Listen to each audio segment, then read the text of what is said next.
J'ai trouvé un cheveu blond dans notre douche. Ni le mien, ni le sien. Alors, j'ai secrètement remplacé le shampoing par de la crème dépilatoire. Ce qui s'est passé ensuite a détruit notre mariage et a stupéfié le public tout entier. Je m'appelle Ava Miller.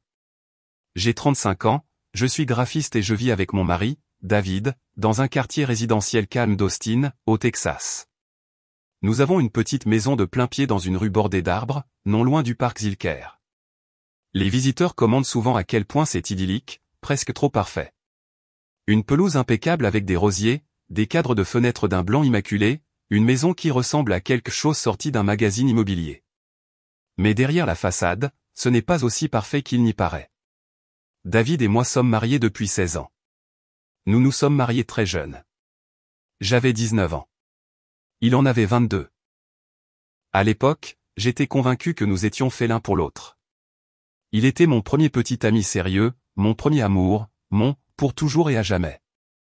Notre mariage a été une petite cérémonie dans une église locale de ma ville natale, dans la campagne du Texas. Et tous nos parents étaient là. Je me souviens avoir pensé, c'est ça, le bonheur, et ça durera pour toujours. La partie, pour toujours, a tenu, du moins sur le papier.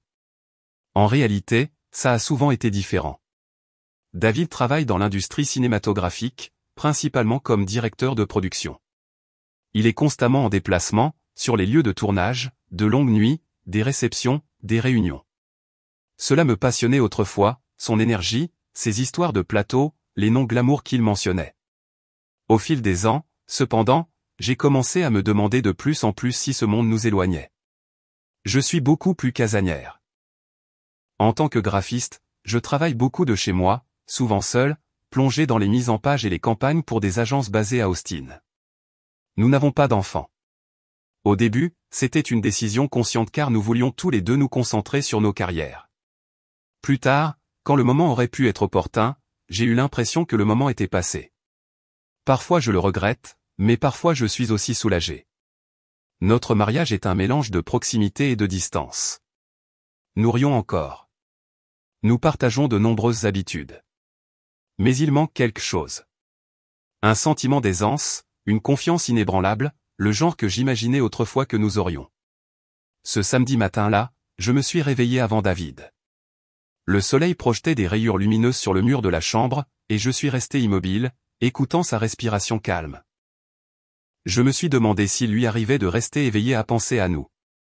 Je me suis finalement levé, j'ai enfilé ma robe de chambre et je suis allé à la cuisine. L'odeur du café, le bourdonnement de la machine. De petits rituels qui manqueraient. Pendant que j'attendais, j'ai fait défiler mon téléphone. Un texto de ma meilleure amie, Jane. Et, comment va ta star de cinéma? Le téléphone à la main encore. Viens au marché fermier avec moi aujourd'hui. Tu as besoin d'une distraction.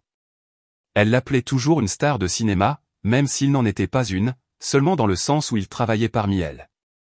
Jane avait souvent laissé entendre qu'elle ne lui faisait pas confiance.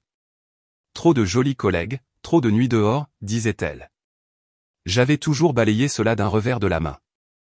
Mais ce matin-là, avec une tasse de café frais à la main, j'ai senti ces doutes me ronger à nouveau. Matin, ai-je finalement entendu David depuis le couloir. Il est entré dans la cuisine, groggy et en short seulement, et a attrapé son téléphone en premier. Matin, ai-je répondu en essayant de paraître normal. Tout va bien, a-t-il demandé en fixant son écran. Oui, tout va bien. J'ai siroté mon café, le regardant par-dessus le bord de la tasse. Je dois juste vérifier quelques emails très rapidement, a-t-il marmonné. New York a été épuisant. Tout s'accumule toujours. Bien sûr, ai-je dit. Mais à l'intérieur, je pensais, toujours ce téléphone, toujours ce travail. Il a remarqué mon ton et a levé les yeux. Quoi? Rien. Ava, a-t-il soupiré. On en a déjà parlé. Je ne fais pas ça pour t'ignorer. C'est mon travail. J'ai forcé un sourire. Je sais. Je vais juste nettoyer la salle de bain rapidement. Encore du ménage. Il a ri brièvement en secouant la tête. Tu es folle. Samedi matin et tu veux frotter du carrelage. Quelqu'un doit le faire. Prenons plutôt le petit déjeuner ensemble. dans une minute. J'ai commencé à nettoyer la salle de bain machinalement comme toujours. Et puis je l'ai vu. Un cheveu blond dans notre douche. Fin, clair, ni à moi ni à lui. À ce moment-là, tout ce que je n'avais que vaguement ressenti auparavant, méfiance, incertitude, distance est soudain devenu réel. Une preuve, petite et discrète, mais aussi tranchante qu'un couteau. J'ai regardé le cheveu dans ma main comme si j'avais trouvé la preuve d'un crime. Fin, presque translucide à la lumière, mais définitivement blond. Ma respiration s'est accélérée. J'ai les cheveux noirs. David a les cheveux noirs. Nous vivons seuls. J'ai eu chaud sous mes gants en caoutchouc. J'ai tenu le cheveu en l'air, je l'ai regardé une dernière fois, puis je l'ai rapidement jeté à la poubelle, comme si je pouvais l'effacer de mon esprit aussi. Mais l'image était gravée dans mon cerveau. Ava, la voix de David depuis la cuisine. Tout va bien? Oui, ai-je répondu. Trop vite, d'une voix trop aiguë. Quelques secondes plus tard, il était dans l'embrasure de la porte, une tasse de café à la main, les cheveux en désordre, encore endormi. Tu as l'air bizarre. Je me suis forcé à paraître calme. Je vais bien. Je fais juste un nettoyage rapide. Il s'est approché. Tu es pâle. Tu ne veux pas t'asseoir plus tôt? J'ai forcé un sourire. Non, ça va. J'aurai fini dans une minute. David m'a étudié, puis a haussé un sourcil. D'accord, mais s'il te plaît, ne te stresse pas autant avec le ménage. Tu en fais vraiment trop parfois. Il faut bien le faire, ai-je répondu en essuyant le mur de la douche juste là où le cheveu blond était collé quelques instants auparavant. Il a posé sa tasse sur le bord du lavabo, posant une main sur mon épaule. Chérie, c'est le week-end. Allez, prenons le petit déjeuner. Je l'ai regardé. Il y avait quelque chose de chaleureux et de familier dans ses yeux sombres, mais en même temps, il y avait cette distance qui me mettait si mal à l'aise ces derniers mois. Dans une minute, ai-je marmonné. J'aurais fini dans une seconde. À table, l'ambiance était étrange. David a cassé des œufs, les brouillant dans la poêle comme si tout était normal. J'étais assise avec ma tasse de café, observant chacun de ses mouvements, la facilité avec laquelle il se déplaçait, comme s'il n'y avait rien à cacher. Alors, a-t-il commencé en posant la poêle sur la table. J'ai pensé qu'on pourrait aller se promener à Zilker Park aujourd'hui.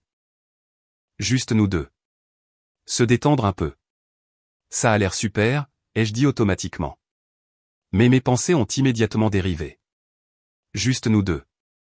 Où est-ce que quelqu'un d'autre était récemment venu ici? J'ai tendu la main vers la salière mais je l'ai reposée car mes mains tremblaient légèrement. David l'a remarqué. Ça va? Oui, bien sûr. Il a posé sa fourchette. Tu as l'air tendu. Quelque chose ne va pas? J'ai pris une profonde inspiration. C'est maintenant ou jamais, pensais-je. Mais comment dire quelque chose comme ça? Et, je viens de trouver un cheveu blond dans notre douche. Peux-tu m'expliquer ça? Au lieu de cela, j'ai demandé, as-tu pris une douche hier soir après que je sois déjà allé me coucher? Il a cligné des yeux, l'air confus. Oui, pourquoi? Pour rien. J'ai essayé de paraître désinvolte. Je me suis juste dit que la salle de bain était si humide ce matin. Il a repris sa fourchette en mâchant. Oui, il était tard. J'étais en sueur à cause du trajet de retour de New York. J'ai hoché la tête, fixant mes œufs brouillés, mais j'ai à peine mangé. Après un moment, j'ai demandé, et comment était New York? Stressant comme toujours, a-t-il répondu en haussant les épaules. De longues journées, une équipe chaotique. Mais au moins, la première a été bien suivie. La presse était là aussi. As-tu vu des collègues que tu connaissais déjà? Ai-je demandé en essayant de paraître trop désinvolte.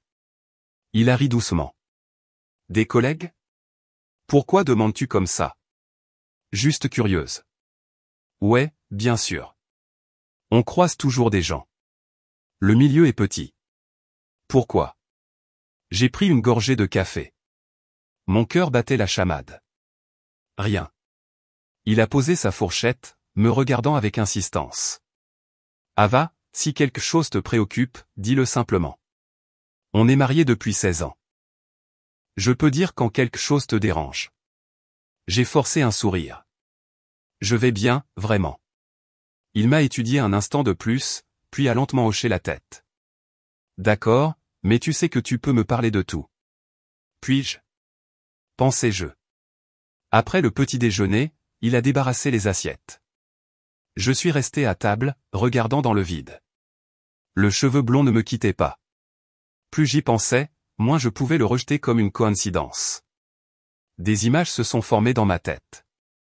Une autre femme dans notre douche, riant alors que David lui tend mon shampoing.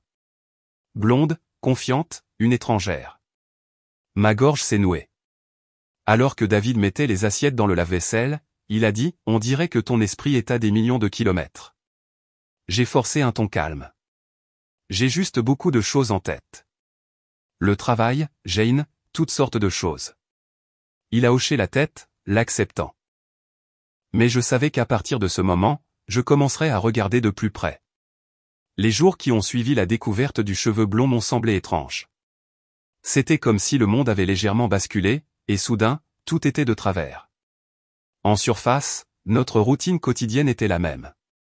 David travaillait beaucoup, passait des appels téléphoniques, écrivait des emails, partait à des rendez-vous. Le soir, nous nous asseyions ensemble à table, mangions et parlions de banalités. Mais pour moi, chaque phrase, chaque mouvement, chaque petit geste avait pris un nouveau sens. J'ai remarqué qu'il avait récemment commencé à poser son téléphone face contre la table. Avant, il le laissait face visible, et je pouvais voir quand un message arrivait.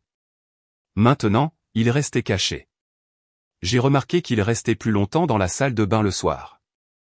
L'eau coulait, le ventilateur bourdonnait. Parfois, je l'entendais fredonner. Avant, je ne m'en souciais pas. Maintenant, je me demandais pour qui il se douchait avec autant d'enthousiasme alors que j'étais déjà en pyjama. J'ai remarqué qu'il se rasait plus souvent, même les jours où il était censé faire uniquement du travail de bureau. Toutes de petites choses. Peut-être une coïncidence. Peut-être pas. La nuit, je restais éveillé à côté de lui. Il dormait profondément, sa respiration régulière, parfois un léger ronflement. Je regardais dans l'obscurité et me demandais si je devenais folle, si je cherchais quelque chose qui n'était pas là, ou si au contraire, j'avais détourné le regard pendant bien trop longtemps. 2 jours plus tard, j'ai envoyé un texto à Jane, ma meilleure amie. Je ne voulais pas vraiment lui dire quoi que ce soit, mais cela me brûlait la poitrine. Un café? J'ai besoin d'une distraction, a-t-elle immédiatement répondu. Toujours. Pike Place Market, 16h. Nous nous sommes retrouvés au Daily Grain Café. C'était bondé comme d'habitude. L'odeur de pâtisserie fraîche flottait dans l'air. Les touristes faisaient la queue. Jane était déjà assise près de la fenêtre, blonde, énergique comme toujours. « Te voilà » a-t-elle dit alors que je m'asseyais. « Tu as l'air tendu. » J'ai balayé cela d'un revers de la main, forçant un sourire. « Trop de travail. » « Travail » a-t-elle haussé un sourcil. « Ou trop de David ?»« Rien » ai-je dit en prenant une gorgée de mon cappuccino. « D'accord » a-t-elle dit après un moment. « Tu n'es pas obligé de me le dire, mais tu sais que je le vois sur ton visage. » J'ai regardé dans ma tasse, remuant la mousse avec ma cuillère. Ce ne sont rien de concret, juste de petites choses. De petites choses, a-t-elle répété. J'ai hoché la tête. Tu sais, quand tu commences soudainement à remarquer des choses auxquelles tu n'avais jamais prêté attention auparavant. Un parfum différent en rentrant à la maison. Un téléphone posé face contre la table. Elle n'a rien dit, mais j'ai senti son regard. Peut-être que je me fais juste des idées, ai-je continué, la voix plus basse. Peut-être que je vois des fantômes. Jane a pris une gorgée de son café, posant lentement la tasse. Les fantômes ne sont généralement pas des fantômes, a-t-elle murmuré. Parfois, c'est juste ce qui a été dans la pièce tout le temps. J'ai levé les yeux. Tu veux dire? Elle a haussé les épaules. Je ne veux rien dire. Je dis juste que tu devrais regarder de plus près. Nous sommes restés silencieuses. Dehors, des foules de gens passaient, des sacs de course à la main, des rires, un brouhaha de voix. J'avais l'impression d'être derrière une vitre, séparée de cette normalité. Tu le connais, a finalement dit Jane, sa voix plus douce. Tu peux dire quand quelqu'un est différent, quand il a soudain des secrets. Tu n'es pas stupide. J'ai hoché la tête, mais la boule dans ma gorge n'a fait que grossir.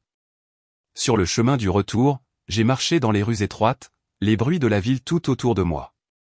Mais c'était calme en moi. Ces mots résonnaient. Tu peux dire quand quelqu'un est différent. Et en effet, j'ai commencé à tout enregistrer. Comment David sentait un savon différent que nous n'avions jamais acheté. Comment il souriait parfois distraitement en regardant son téléphone.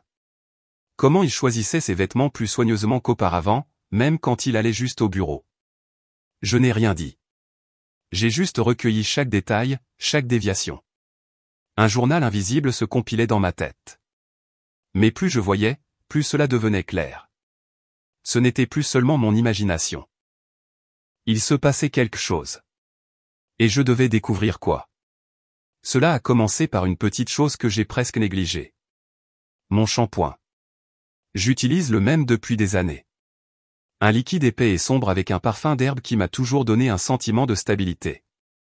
David n'aimait pas particulièrement l'odeur. Il avait son propre gel douche neutre. Toujours le même.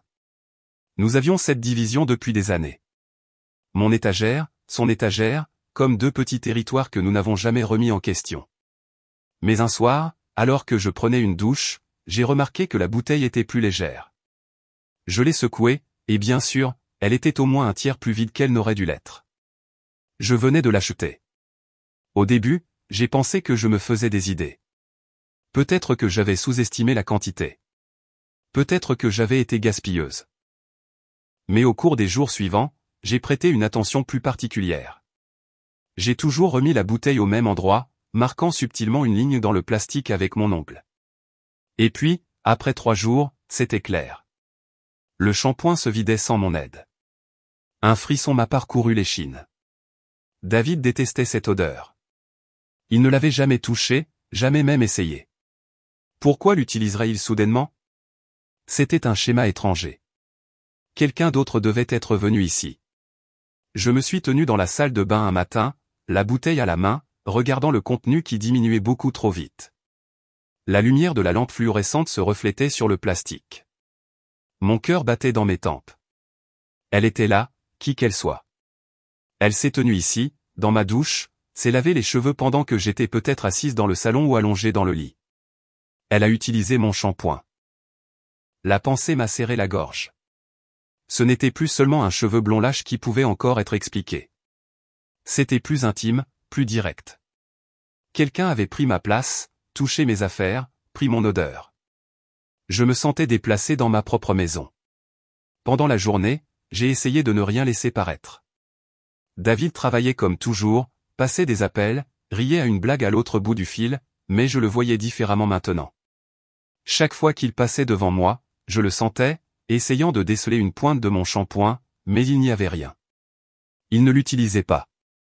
Alors, qui le faisait? Le soir, j'ai revu Jane. Pas prévu cette fois, mais parce qu'elle m'a appelé. Envie d'un verre de vin? Je suis en ville. J'ai accepté simplement parce que je ne pouvais plus supporter de tout porter seul. Nous nous sommes assises dans un petit bar de Division Street avec un éclairage tamisé, des bougies sur les tables et les conversations des autres clients comme un doux bourdonnement de fond. Je lui ai parlé du shampoing avec précaution, presque honteusement, comme si c'était un détail ridicule. Elle a écouté, les bras croisés, son expression sérieuse. Alors, a-t-elle dit après un moment, soit il l'utilise secrètement, soit quelqu'un d'autre l'a utilisé. Exactement, ai-je marmonné. Et tu ne penses pas que c'était lui? J'ai secoué la tête. Il ne supporte pas l'odeur. Il ne l'a jamais touché. Jamais. Elle a pris une gorgée de vin. A lentement posé le verre. Alors tu sais ce que ça veut dire. J'étais silencieuse. Il y avait une tempête qui faisait rage en moi, mais je ne pouvais pas la mettre en mots. Ava, a dit Jane, sa voix plus douce. Tu ne cherches plus de signes.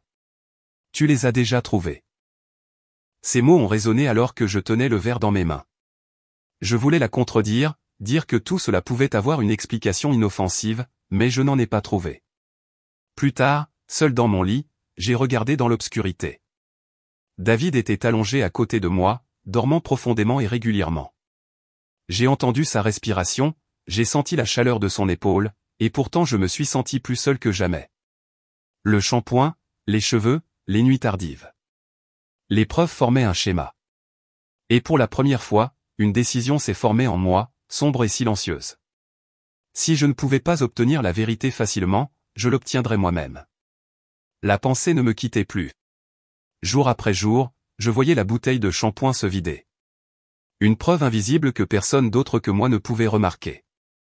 Je me sentais comme une détective dans ma propre maison et en même temps comme une folle. La nuit, je restais éveillé, retournant les possibilités. Je pourrais confronter David directement. Je pourrais lui demander ouvertement, sans détour. Mais et s'il balayait cela d'un revers de la main? Et s'il me faisait passer pour une paranoïaque? Alors je resterais seul avec mon incertitude, sans preuve. J'avais besoin de clarté. Et j'en avais besoin d'une manière qu'il ne pourrait pas nier. L'idée m'est venue soudainement, presque comme une blague. Et si quelqu'un d'autre utilisait mon shampoing? Et si je le trafiquais pour que cela ne passe pas inaperçu? J'ai ri doucement pour moi-même, puis j'ai secoué la tête. Mais la pensée est restée. Elle m'a rongé, et finalement, ce n'était plus une blague, mais un plan. Le lendemain matin, je suis allé à la pharmacie de Congress Avenue. C'était un jour de semaine gris normal. Les étagères étaient pleines. Des femmes avec des paniers, des hommes perplexes devant les rasoirs. J'ai poussé mon chariot comme d'habitude, prenant des produits de nettoyage, du dentifrice, un nouveau paquet de coton, puis je me suis arrêté devant l'étagère des crèmes dépilatoires. J'ai hésité, sentant que j'avais chaud. Qu'est-ce que je faisais? J'ai regardé autour de moi, presque comme si ma culpabilité était écrite sur mon visage. Personne ne faisait attention à moi. Une femme cherchait un shampoing pour cheveux secs. Un homme mettait 2 bouteilles de gel douche dans son panier. J'ai attrapé un tube de crème dépilatoire, le fourrant entre la lessive et les essuie-tout. Mon cœur battait la chamade comme si j'avais volé quelque chose d'interdit. À la maison, j'ai attendu que David disparaisse dans son bureau. Puis je suis allé dans la salle de bain, j'ai fermé la porte derrière moi et j'ai posé la bouteille de shampoing sur le lavabo. J'ai sorti le tube de crème dépilatoire du sac, j'ai soigneusement ouvert le bouchon. L'odeur était forte, chimique, complètement différente du parfum d'herbe familier de mon shampoing.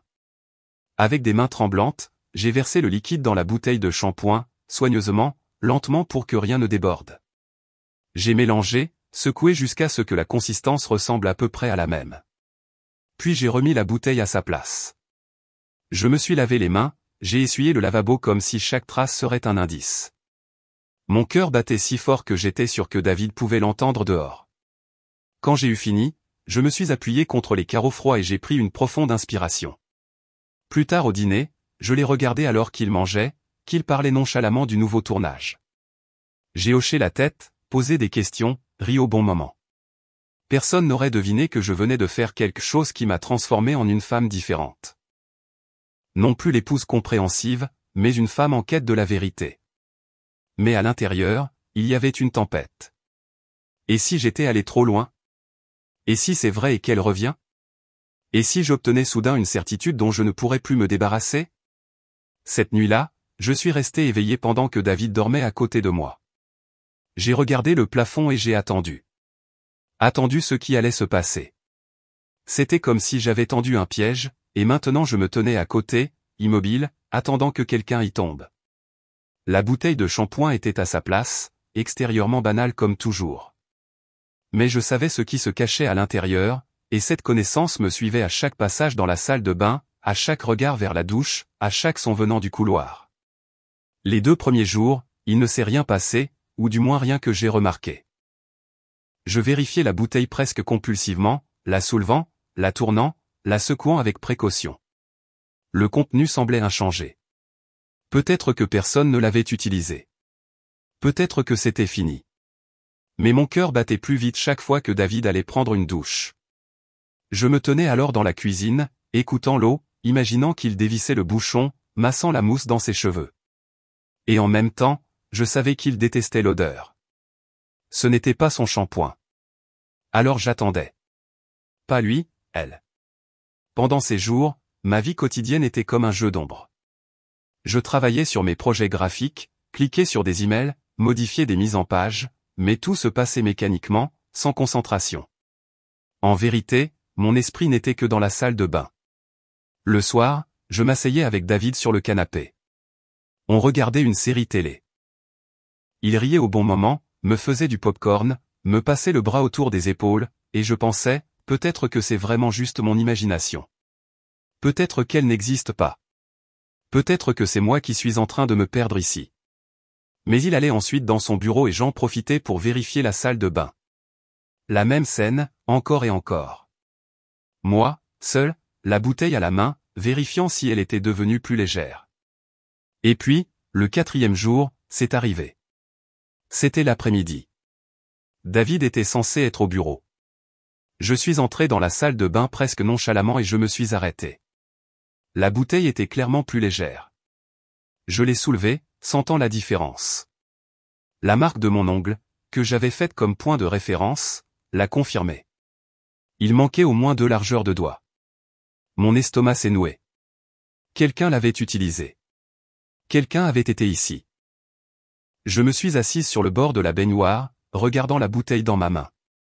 L'air était étouffant. J'avais le vertige. Ce n'était plus un vague sentiment.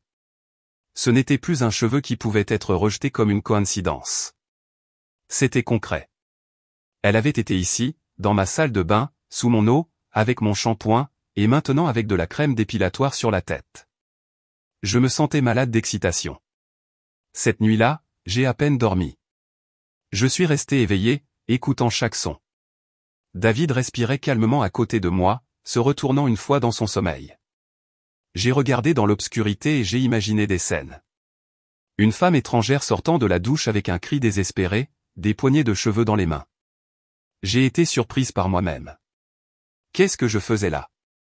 Et si j'étais allé trop loin? Et pourtant, une partie de moi se sentait plus forte, plus déterminée, comme si j'avais repris le contrôle. Je savais que ce n'était qu'une question de temps avant que la vérité n'éclate. Cela a commencé par une coïncidence. Ou peut-être pas. C'était peut-être le destin qui a décidé de lever le voile. C'était un jeudi soir. J'avais la télévision allumée en arrière-plan pendant que je travaillais sur mon ordinateur portable. David n'était une fois de plus pas à la maison, soi-disant pour une longue réunion de production. Je m'étais habitué depuis longtemps au fait qu'il était plus souvent absent qu'ici. Les informations étaient allumées et j'écoutais à peine jusqu'à ce qu'un nom soit soudainement mentionné qui m'a fait dresser l'oreille. Miriam Davis, actrice, blonde, impeccable, un de ces visages que tout le monde connaissait en Amérique.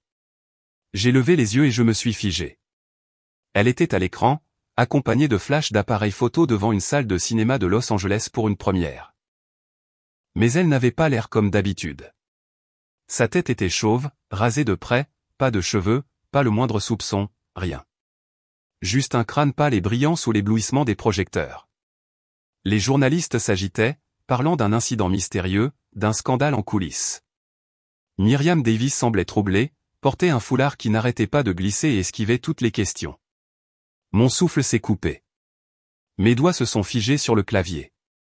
Une pensée m'a traversé l'esprit, si claire qu'elle m'a effrayé. Le shampoing. Je ne pouvais pas détourner le regard. Elle était là, cette femme, soudainement sans cheveux. Et à ce moment-là, j'ai su sans aucun doute, sans aucune échappatoire, que c'était elle. Elle avait été dans ma salle de bain. Elle avait utilisé mon shampoing. Les jours suivants ont été un tourbillon de nouvelles, de tabloïds et de gros titres. Miriam Davis avec une tête chauve. Coïncidence ou scandale? Qu'y a-t-il derrière la soudaine perte de cheveux de l'actrice? Des photos partout. Miriam avec une perruque. Miriam avec un foulard. Miriam repoussant les appareils photo. J'ai feuilleté les journaux, j'ai regardé les photos et j'ai ressenti un mélange de triomphe, de dégoût et de peur. La vérité était juste devant moi. Toute l'Amérique pouvait la voir. Seul David n'a rien dit. Il est rentré tard, avait l'air troublé, évitant mon regard. Ses réponses étaient plus courtes que d'habitude. Il parlait rapidement du travail, comme pour combler un vide avec des mots. Je l'ai observé en silence. Il y avait une expression sur son visage que je connaissais, la lutte entre la culpabilité et la dissimulation. Et puis, un soir, nous étions à table quand il s'est soudainement arrêté. Ses couverts sont restés immobiles sur l'assiette et il m'a regardé longuement et avec insistance. Ava, a-t-il commencé. Puis il s'est interrompu. J'ai croisé son regard. Quoi, ai-je demandé calmement, presque froidement. Rien, a-t-il marmonné et il a baissé la tête. Mais je savais. Il soupçonnait que je savais. Le lendemain matin, il y avait un journal dans la boîte aux lettres avec une photo de Myriam Davis en première page. L'article spéculait sur le fait que sa soudaine perte de cheveux avait des raisons de santé ou s'il y avait une farce malveillante derrière. J'ai pris le journal, je l'ai placé ostensiblement sur la table de la cuisine, juste entre nos tasses de café. David est entré, a vu et sa main s'est figée en l'air. « Tu ne la connais pas aussi ?» ai-je demandé d'un ton innocent. Il a regardé la photo, puis moi. Pendant un instant, son visage a été un masque, immobile, vide. Puis il a dit, seulement vaguement, du plateau. Elle est compliquée. Je vois. J'ai hoché la tête, j'ai pris une gorgée de café et j'ai laissé le silence entre nous s'épaissir jusqu'à devenir oppressant. Deux voix se battaient en moi. L'une disait, tu l'as fait. Tu as fait éclater la vérité. L'autre chuchotait, et si tu étais allé trop loin? Et si ce scandale devenait plus grand que ce que tu peux supporter? Mais encore plus forte que les doutes, il y avait la certitude. Mon mariage, tel qu'il était, n'existait plus. C'était comme si une tempête balayait la ville. Une tempête de gros titres, de photos et de rumeurs. En quelques jours, Myriam Davis était sur toutes les lèvres. Les journaux étaient en effervescence. Myriam Davis choque avec une tête chauve. Déclaration artistique ou maladie? Sabotage sur le plateau. Des initiés parlent d'intrigue. Une star au destin contrarié. Qui a-t-il vraiment derrière? À la télévision, il n'arrêtait pas de montrer les mêmes images. Myriam, pâle avec un foulard ou une perruque sur le tapis rouge, la tête baissée, ignorant les questions des journalistes. Dans les talk-shows, des célébrités et des experts discutaient des causes possibles. Des médecins parlaient de maladies auto-immunes, des stylistes de looks audacieux. Mais je savais la vérité. Moi seul. J'étais assise sur le canapé le soir, la télécommande à la main, tandis que David regardait silencieusement les nouvelles depuis le fauteuil en face de moi. Son visage était sans expression, sa mâchoire tendue. Je l'ai observé du coin de l'œil. Chaque fois que Myriam apparaissait, quelque chose vacillait dans son regard, de la culpabilité, de la reconnaissance, peut-être même de la peur. C'est fou, n'est-ce pas, ai-je dit nonchalamment, comme si c'était juste une soirée télé ordinaire. Tous ses cheveux partis si soudainement. Il s'est éclairci la gorge, attrapant son verre. Ouais, terrible. Tu crois qu'elle... J'ai laissé la phrase en suspens, le regardant. Je n'en ai aucune idée, a-t-il marmonné. Je la connais à peine. Une phrase qui a tranché l'air comme un couteau. À peine. Après tout ça, après ma salle de bain, ma douche, mon shampoing. J'ai juste hoché la tête et j'ai souri finement. Bien sûr. Le lendemain, j'étais au café, et même là, les gens parlaient de Myriam. Deux femmes plus âgées devant moi chuchotaient, une si jolie femme. Et puis, ça doit être le cancer. La pauvre. Ou un coup de pub. Ils font n'importe quoi de nos jours. J'ai mordu ma lèvre, restant silencieuse. La vérité me brûlait la langue, mais je l'ai laissée où elle était pour le moment. Mais la satisfaction s'effritait, car autant cela me satisfaisait que cette femme soit maintenant publiquement exposée, autant cela m'étouffait. Je la voyais dans les journaux, à la télévision, et parfois, dans des moments de calme, j'imaginais son visage quand elle a dû réaliser ce qui s'était passé.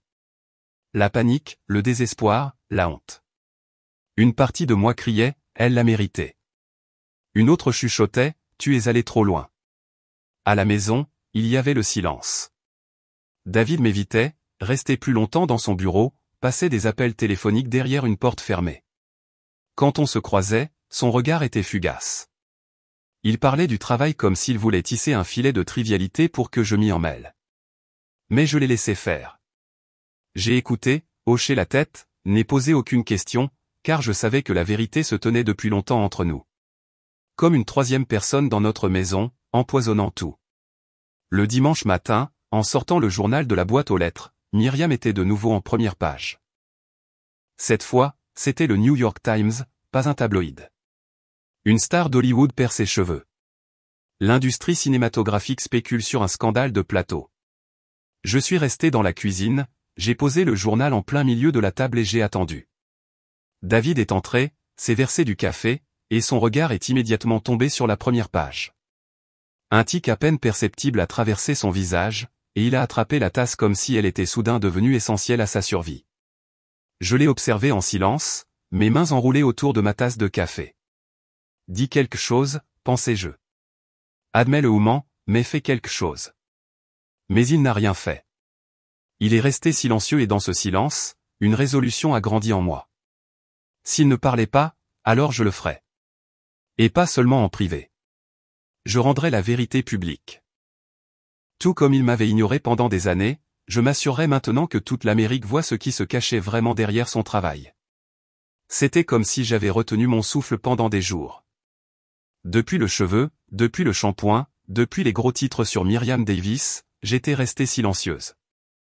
J'avais regardé David prétendre que tout était normal, comme si 16 ans de mariage pouvaient simplement être dissimulés par le silence. Mais à l'intérieur, quelque chose s'était levé en moi, plus grand que la peur, plus fort que la honte, la volonté d'entendre la vérité. Ce mardi soir, je n'en pouvais plus. David était assis dans le salon dans son fauteuil préféré, un verre de vin rouge à côté de lui. La lampe projetait une lumière chaude qui le rendait presque paisible. Un scénario était ouvert sur la table basse, mais je savais qu'il ne le lisait pas. Ses doigts tournaient les pages, mais ses yeux étaient vides.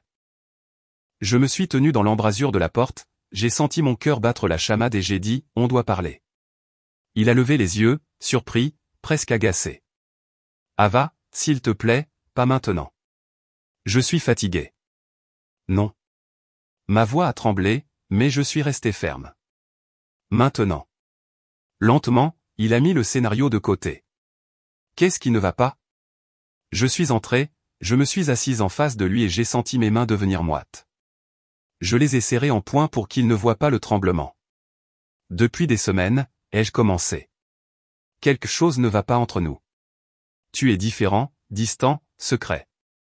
J'ai pris une profonde inspiration. Et puis je trouve des cheveux blonds dans notre douche. Des cheveux qui ne sont pas à nous. Il a cligné des yeux. Son visage s'est figé. Pas un mot. Juste un bref tressaillement d'un muscle de sa mâchoire. Ava. Il a parlé doucement, comme pour m'apaiser. Ce n'est pas ce que tu penses. J'ai ri sèchement. Pas ce que je pense, David. Je ne suis pas aveugle. J'ai vu mon shampoing se vider de plus en plus. Je sais que quelqu'un d'autre était ici, dans ma salle de bain, dans ma douche. J'ai attrapé le journal sur la table, que j'avais placé là exprès, et je l'ai poussé vers lui. En première page, Myriam Davis avec un foulard, le titre « Une star perd ses cheveux, sabotage ou maladie ?» Il a regardé la photo, puis moi. Dis-le, ai-je exigé, ma voix maintenant d'une clarté tranchante. Dis-le-moi en face. Sois honnête juste une fois. Il a baissé la tête, passant ses deux mains sur son visage. Pendant un instant, on n'entendait que sa respiration. Puis il a levé les yeux et dans ses yeux, il y avait quelque chose que je n'avais pas vu depuis des années. La peur. C'est arrivé, a-t-il murmuré. J'ai senti un frisson. J'ai senti mes mains trembler, ma gorge se serrer. C'est arrivé. Si simple, si facilement dit, comme si c'était une erreur, un petit faux pas, depuis combien de temps, ai-je demandé, la voix tendue. Il était silencieux. Depuis combien de temps? J'ai frappé du poing sur la table. Le verre a tremblé. Il m'a regardé presque suppliant, puis a baissé les yeux. Quelques mois. Quelques mois. J'ai ri amèrement. Quelques mois où elle se tenait dans ma salle de bain, utilisait mon shampoing, se lavait les cheveux dans ma douche pendant que j'étais probablement assise dans le salon, dans ma maison. Les larmes me brûlaient les yeux, mais j'ai soutenu son regard. Et toi? Tu n'as rien dit. Tu m'as regardé comme si tout allait bien. Tu m'as menti jour après jour. Il s'est levé, voulant venir vers moi, mais j'ai reculé. Ava, s'il te plaît. C'était une erreur. Une fichue erreur. Je ne voulais pas ça. Je t'aime. L'amour? Ma voix s'est brisée. Tu oses même prononcer ce mot? L'amour, c'est la confiance. L'amour, c'est le respect. L'amour signifie que je ne devrais pas avoir à me sentir comme une étrangère dans ma propre maison. Il a tendu la main vers moi, mais je me suis arraché. 16 ans, David. J'ai cru en toi. Je t'ai fait confiance. J'ai passé ma jeunesse avec toi, mes rêves, mon espoir. Et pourquoi? Pour que tu me remplaces par une actrice parce qu'elle est blonde et glamour? Il a dégluti, ses yeux brillants. Ce n'était pas prévu. C'est juste arrivé. Juste arrivé. J'ai senti les larmes couler sur mon visage. C'est juste arrivé que tu me mentes. C'est juste arrivé que tu me brises le cœur. C'est juste arrivé que tu transformes notre mariage en une pièce de théâtre. Une dispute a suivi qui a duré des heures. J'ai crié. Il était silencieux. Puis il a crié. Et j'étais silencieuse. Nous nous sommes jetés des choses que nous ne pourrions jamais reprendre. Je me suis entendu dire des mots que je n'aurais jamais cru possible. Tu es un étranger pour moi. Je te méprise. 16 ans pour rien. Et entre les moments où nous avons tous les deux pleuré, où nous nous sommes regardés et avons reconnu ce qui avait été autrefois dans les yeux de l'autre. Mais ce n'était qu'une ombre, un écho. Et un écho ne suffit pas à sauver un mariage. Le lendemain, je suis allé dans un cabinet d'avocat, un bureau simple en ville. Moquette grise, mur blanc, classeur sur les étagères. L'avocate m'a écouté calmement pendant que je parlais. C'était difficile pour moi de dire les mots, et pourtant ça m'a fait du bien. Nous allons demander le divorce, a-t-elle dit d'un ton neutre. Et si vous le souhaitez, nous pouvons avoir la presse de votre côté. J'ai hoché la tête en essuyant mes yeux. Oui, je le veux. Sur le chemin du retour, dans le métro bondé, j'ai pleuré en silence. Pas bruyamment, pas visiblement, juste des larmes silencieuses qui coulaient sur mes joues. Personne n'a remarqué. Et peut-être que c'était approprié, car notre mariage, notre histoire, n'avait été remarquée par personne non plus, sauf moi. Mais alors que la ville se précipitait autour de moi, j'ai ressenti autre chose, une nouvelle clarté. C'était fini. Et parfois, une fin signifie aussi un nouveau départ. Le matin où j'ai sorti le journal de la boîte aux lettres, j'ai eu l'impression de tenir une bombe. Le titre m'a sauté aux yeux. Liaison, scandale, calvitie, la vérité secrète derrière la perte de cheveux de Myriam. En dessous, mon nom en noir et blanc. Ava Miller, épouse du directeur de production David Miller, prend la parole. Mes doigts tremblaient en tournant les pages. C'était là. Mon histoire, mes mots. Je suis restée silencieuse trop longtemps. On ne peut pas mettre fin à 16 ans de mariage avec un mensonge. Je veux que la vérité éclate. J'ai regardé les lignes qui étaient sorties de ma bouche et j'ai senti une pointe au cœur. D'un côté, un triomphe. La vérité n'était plus seulement mon sombre secret. De l'autre, la honte, parce que toute la ville pouvait maintenant le lire. 2 jours plus tôt, j'étais assise dans un café de South Congress quand Mark Stevens s'est tenu devant moi. Il était plus grand que je ne l'avais imaginé, mince, avec un manteau sombre et un regard qui a immédiatement résonné en moi. Pas un regard curieux et avide, comme on pourrait s'y attendre d'un journaliste, mais sérieux, respectueux, comme s'il voulait me rassurer. Je vous entends, vous tous. Madame Miller. Il a tendu la main, sa poignée de main ferme, chaleureuse. Merci d'être venu. J'ai hoché la tête, incertaine, les mains moites. Mon cœur battait la chamade. Je n'avais jamais confié des choses aussi intimes à un étranger auparavant. Nous nous sommes assis à une petite table dans le coin. Le café était plein, un brouhaha de voix, l'odeur de pâtisserie. J'avais l'impression d'être dans une bulle, séparée de tout cela. Vous savez, j'écris sur les célébrités, les scandales et les liaisons depuis 15 ans, a commencé Mark, son carnet de notes devant lui. Mais je ne veux pas exploiter votre histoire. Je veux qu'elle soit racontée avec vos mots. Quelque chose en moi s'est détendu à ces paroles. J'ai hoché la tête, j'ai pris une profonde inspiration et j'ai commencé à parler. Je lui ai parlé de ce samedi matin, du cheveu blond dans la douche, de la façon dont j'avais voulu le refouler au début, mais de la façon dont cela m'avait rongé. J'ai parlé des nuits où je restais éveillé pendant que David respirait calmement à côté de moi, ne sachant pas si j'étais paranoïaque ou si je me réveillais enfin. Je lui ai parlé du shampoing qui se vidait de plus en plus, de ma marque secrète sur la bouteille, de la décision d'y mettre de la crème dépilatoire. Pendant que je parlais, Mark me regardait, calme, concentré, avec un sérieux qui me faisait parfois m'arrêter court. Il prenait des notes, mais jamais frénétiquement. Il n'interrompait pas. Il demandait simplement plus de détails s'il avait besoin de comprendre quelque chose plus précisément. Et puis j'ai dit finalement, la voix brisée. J'étais assise devant la télé et elle était là, Myriam Davis, sans cheveux. Toute l'Amérique en parlait, et moi. Je savais qu'elle s'était tenue dans ma douche. Les larmes ont coulé sur mon visage. Je n'avais pas prévu de pleurer, mais c'est sorti de moi. Marc m'a silencieusement tendu un mouchoir. Pas un visage de pitié, pas de regret fin, juste une présence silencieuse. Merci de m'avoir fait confiance avec ça, a-t-il dit après une longue pause.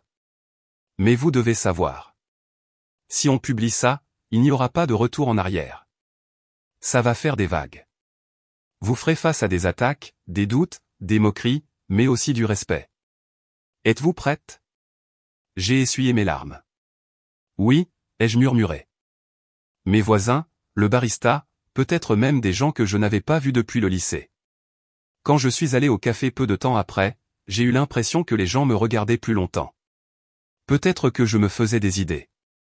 Peut-être pas. La barista a souri amicalement, mais ses yeux ont parcouru mon visage plus longtemps que d'habitude.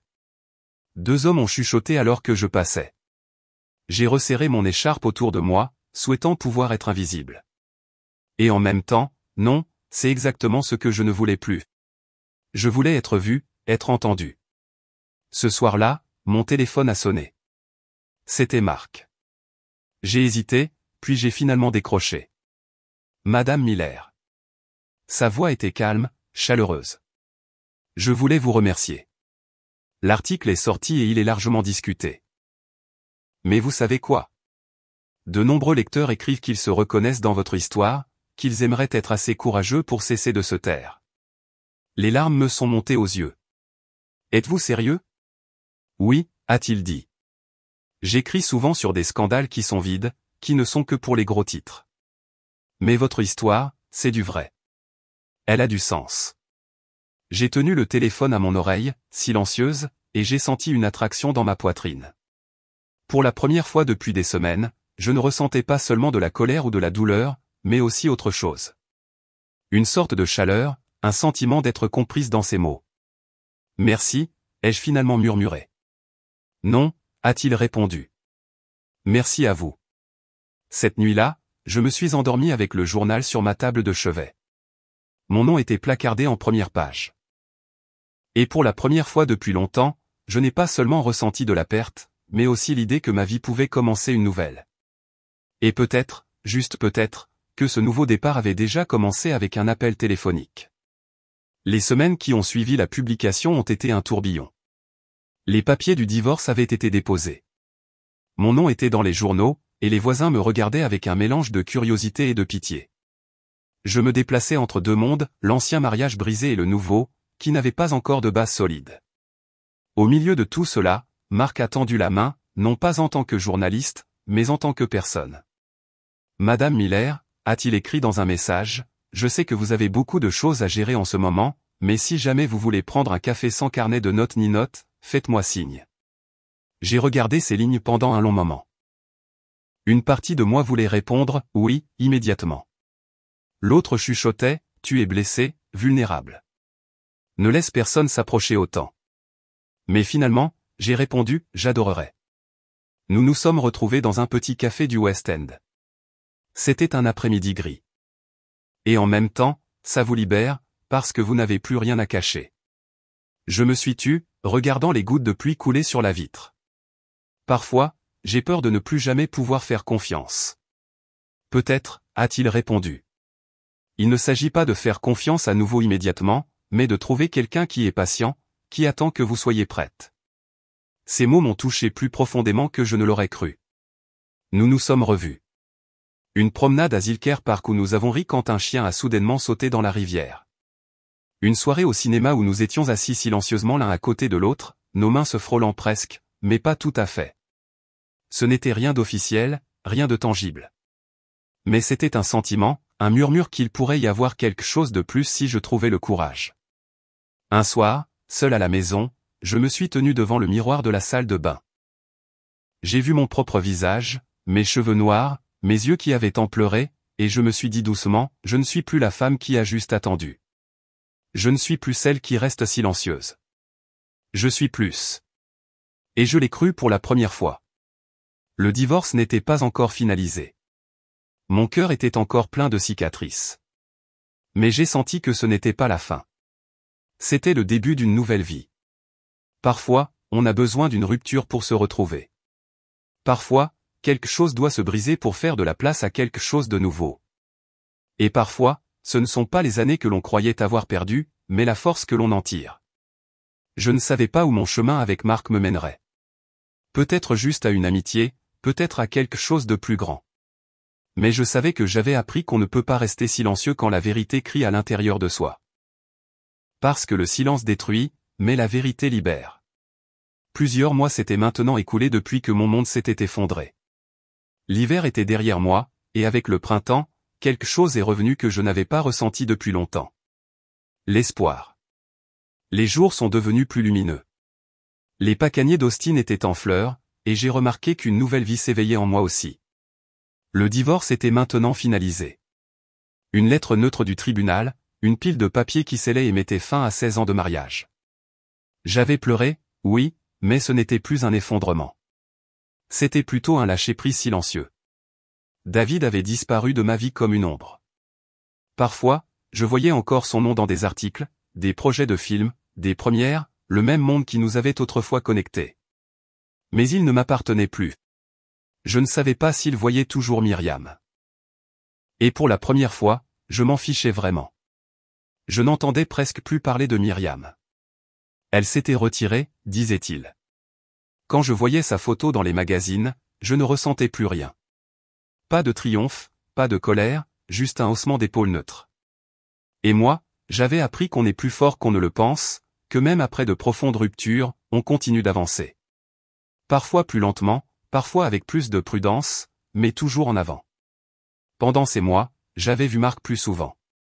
D'abord par hasard, puis exprès. Des promenades à Zilker Park, des cafés dans de petits cafés d'Austin, une soirée cinéma où nous avons à peine prêté attention à l'écran. Nous construisions quelque chose de délicat, sans nom, sans précipitation. Parfois, je me demandais où cela pourrait mener. Mais la belle chose, c'est que je n'avais pas à le savoir. Pour la première fois depuis des années, je vivais dans le présent, pas dans une construction de plans et d'attentes futures. Un soir, alors que l'air était chaud et que les oiseaux chantaient, je me suis assise sur mon balcon, une couverture sur mes épaules, un verre de vin à la main. J'ai regardé les toits d'Austin, où le soleil se couchait, peignant le ciel de rose et d'or. Et j'ai pensé à tout ce qui était derrière moi. À la jeune femme qui avait dit oui avec tant d'espoir à 19 ans. Aux nuits où j'avais douté de moi. Au moment où j'ai décidé de ne plus me taire. J'ai souri et je me suis dit doucement. Ce n'était pas pour rien.